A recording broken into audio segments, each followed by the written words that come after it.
So hello guys, welcome back to a new video. This is वंश वाचन है watching एडियोलॉजी point. तो अब हम मिल रहे हैं फिर से बहुत दिनों के बाद, उसके लिए सॉरी गाइस। बार बार मैं सॉरी बोलता हूँ, इसमें मेरी गलती है क्योंकि मैं वीडियो लेट अपलोड कर रहा हूँ। तो जैसा कि हमने पिछले वीडियो में किया था, page number R S Agarwal class 9 के पेज नंबर 20 तक, और 20 में हमने पहले प्रॉपर्टी को देखा था, रैशनल इरैशनल नंबर्स के प्रॉपर्टी के पहले प्रॉपर्टी को हमने देखा था।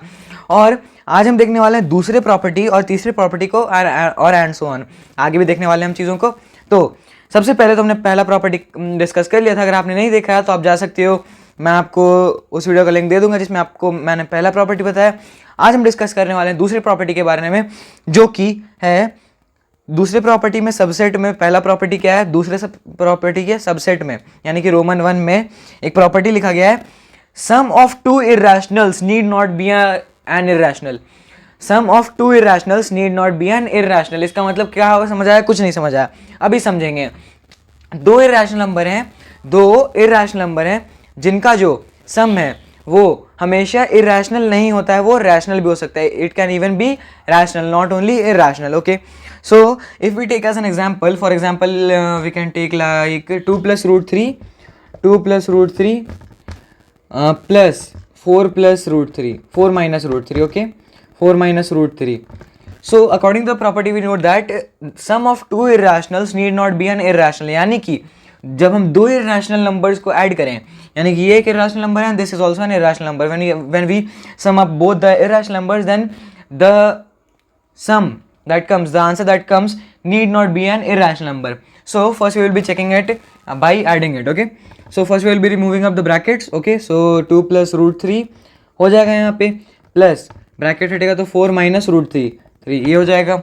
अब हमें यहाँ पे दिख रहा है कि ये प्लस में, √3 प्लस में और √3 और ये √3 माइनस में है।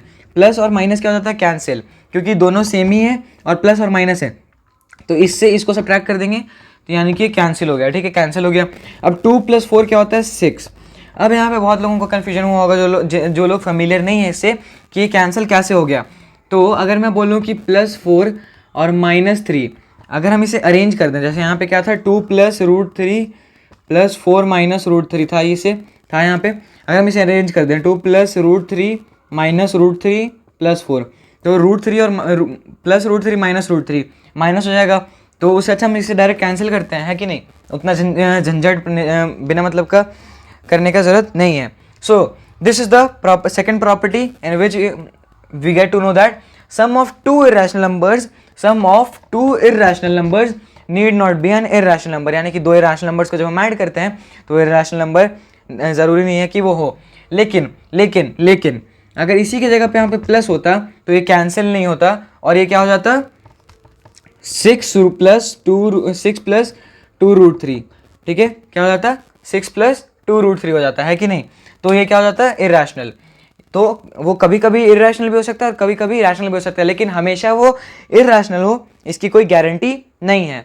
ठीक है, अब हम देखने वाले हैं अपने, तो अब सेकंड प्रॉपर्टी हम देखने वाले हैं। सेकंड प्रॉपर्टी ये बोलता है difference of two irrationals. Difference of two irrationals यानी कि जब हम दो इरैशनल नंबर्स के बीच में डिफरेंस करते हैं, यानी कि उन्हें सब्ट्रैक्ट करते हैं, तो वो ज़रूरी नहीं है कि वो उनका जो आंसर है, यानी कि वो जो डिफरेंस है वो इरैशनल नंबर ही हो, वो रैशनल भी हो सकता है। We are also gonna take the same example as we took in the previous property. हमने क्या लिया था, हमने लिया था 2 + √3 प्लस 2 - √3, हमने ये लिया था। ठीक है, 4 - √3 ये हमने पिछले प्रॉपर्टी में लिया था। इसी के जैसा सेम हम यहाँ पे भी लेने वाले एक एग्जांपल, 2 + √3, बस साइन का चेंज होने वाला है, 2 + √3 -4 + √3। ठीक है, 2 + √3 -4 + √3। अब हमें दिख रहा है कि ये दोनों जो नंबर्स हैं, ये क्या है, इरैशनल नंबर्स हैं। ये दोनों नंबर्स क्या हैं, इरैशनल नंबर्स हैं। लेकिन अभी हम चेक करने वाले हैं कि इनका रिजल्ट क्या आता है, रैशनल आता है फिर इरैशनल आता है, and then we will go to the conclusion that the difference of two irrational numbers is an irrational number और अ रैशनल नंबर। ओके, तो अभी हम वही कंक्लूड करने वाले हैं इसको सॉल्व करके। 2 + √3 -4 हो जाएगा और ये माइनस प्लस माइनस हो जाएगा √3। ठीक है, हो गया। √3 कैंसिल, ये √3 से ये √3 कैंसिल हो गया। ठीक है, क्योंकि ये प्लस था ये माइनस था, जैसे कि हमने पिछले प्रॉपर्टी में भी डिस्कस किया, सेम चीज़ वही यहाँ पे हमने किया है। अब 2 - 4 कितना होता है, -2। ठीक है, 2 - 4 होता है -2। So is this an irrational number और this is a rational number? So we conclude to the part that this is a rational number, and the property tells us about that if we subtract two irrational numbers, then the difference may or may not be an irrational number. It can be a rational number or it can even be a rational number. So that's the property. And now we are gonna get, so the third property says that product of two irrationals need not be an irrational. यानी कि जब हम दो irrational numbers का product करते हैं तो वो जरूरी नहीं है कि उनका जो आंसर है वो इरेशनल ही है, ठीक है. फॉर एग्जाम्पल हम क्या ले लेते हैं, देखो जैसे 2√3 ले लेता हूँ मैं यहाँ पे, बुक के एग्जाम्पल से नहीं चलते हैं, इंटू 2√3. अब ये दोनों चाहे 4√3 ले लेते हैं, ठीक है. तो ये दोनों जो टर्म्स हैं वो क्या हैं, ये दोनों टर्म्स क्या हैं, इरैशनल टर्म्स है. क्या है तो कौन से टर्म्स है, इरैशनल टर्म्स है, ठीक है. लेकिन फिर भी जब हम इन्हें मल्टीप्लाई करते हैं तो ये जो रैशनल टर्म है वो रैशनल से मल्टीप्लाई करेगा और जो इरैशनल टर्म है वो इरैशनल से मल्टीप्लाई करेगा. तो यहाँ पे रैशनल टर्म को रैशनल से मल्टीप्लाई करते हैं तो 2 4 कितना होता है, 8 होता है. तो 2 4 8 हो गया, ओ गलती 2 4 8 हो गया. और उसके बाद √3 इंटू √3 करेंगे तो वो क्या हो जाएगा, 3, ठीक है. 3 का जब हम लोग √3 इंटू √3 करेंगे, √3 into √3, which means that we are squaring up √3, जिसका मतलब होता है √3 to the power 1/2 to the power 2. अब now the power will get cancel and it is 3, ठीक है. तो √3 और √3 कितना होता है, 3, तो 8 into 3 which is equal to 24. So this is the third property that says that product of two irrationals need not be an irrational. Bas, this is the property, nothing else, and no rocket science in this. So now we are gonna get with. So the fourth one is quotient of two irrationals. Quotient, which means that when we divide any number with when we divide a dividend with a divisor, so when the answer comes, then that is called the quotient. Okay. So the quotient of two irrationals, quotient of two irrationals need not be an irrational. This is also the same as the previous ones. Okay. Quotient of two irrationals. Let's take for an example like 6√2. 6√2. We can take it as an example. So when we divide 6√2 with √2, which means that we are dividing 6√2 with √2 in such a way. This is the division like this, but we are not gonna do this. We are just gonna look and focus on this. So here as you can see that 6√2 divided by √2. So this is also an irrational and this is also an irrational because √2 comes here, so this becomes an irrational number, and here √2 is already there, so this is an irrational even. Okay. So √2 and √2 are gonna get cancelled, and which is equal to 6. So the property matches, and we have verified the property that quotient of two irrational numbers need not be an irrational. यानी कि दो irrational numbers का जब हम quotient करें, divide करें, तो ज़रूरी नहीं है कि वो एक irrational है, that can also be a rational in एकदम same to same just like this. Okay. So now we are gonna get into the third property. हम अपने third property में जाने वाले हैं जिसमें कि हम subset number 1 यानी कि रोमन नंबर 1 में देखने वाले हैं, जो कि हमें बताता है sum of a rational. Let's take an example like sum of a rational 5. 5 is a rational number and an irrational. Sum of a rational and an irrational tells us about, like we can just guess, think in our mind like √2. Let's take it as √2.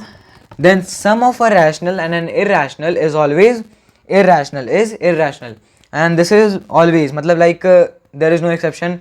Like if we are getting a rational one, we are only gonna get irrational. Like let's see, 5 plus √2. Can we add this? No. So this is the result, and this is the result, and we get to know that this is rational. This is irrational. Okay. So this can't be irrational, which means that sum of a rational and an irrational can never be a rational. It will always be an irrational. Okay. So we are gonna get the get into subset. So the second one is difference of a rational and an irrational is irrational. As we saw in the previous one that the sum of a rational and an irrational is an irrational, in the same way here the difference of a rational and an irrational is irrational. Like you didn't get anything, I know that properly. आपको कुछ समझ में नहीं आया, चलो यहाँ देख लेते हैं.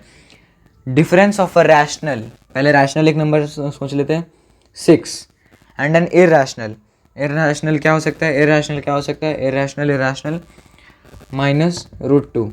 So can we subtract this from this? No. So this is gonna be the result, and this is irrational, which means that difference of a rational and an irrational is always irrational. Okay, we get to know that from it.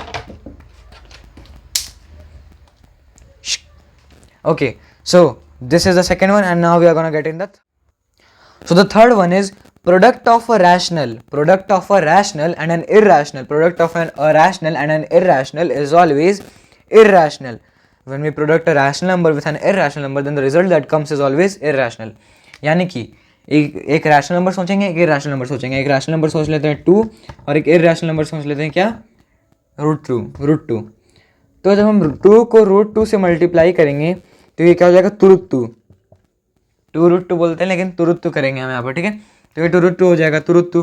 तो ये क्या हो जाएगा, एक irrational. So the product of rational and an irrational is always an irrational. Sorry. So we are gonna get with so the fourth one says that quotient of a rational and an irrational is irrational. Quotient यानी कि जब हम divide करते हैं, quotient of a rational, let's think for a rational number which is let it be 10 and an irrational, let it be √7. Okay, so when we divide 10 with by √7, so we don't get any result, and this is the only result that we get, and which is irrational. Okay, because we can see √7 over here, which is an irrational number. So these were the properties of irrational number and nothing else. No rocket science in all these things. So this was the video all about, in which we discussed about the properties of irrational numbers, and I will be getting you back with a new video soon. So until then, stay tuned with Technology Point. Tada!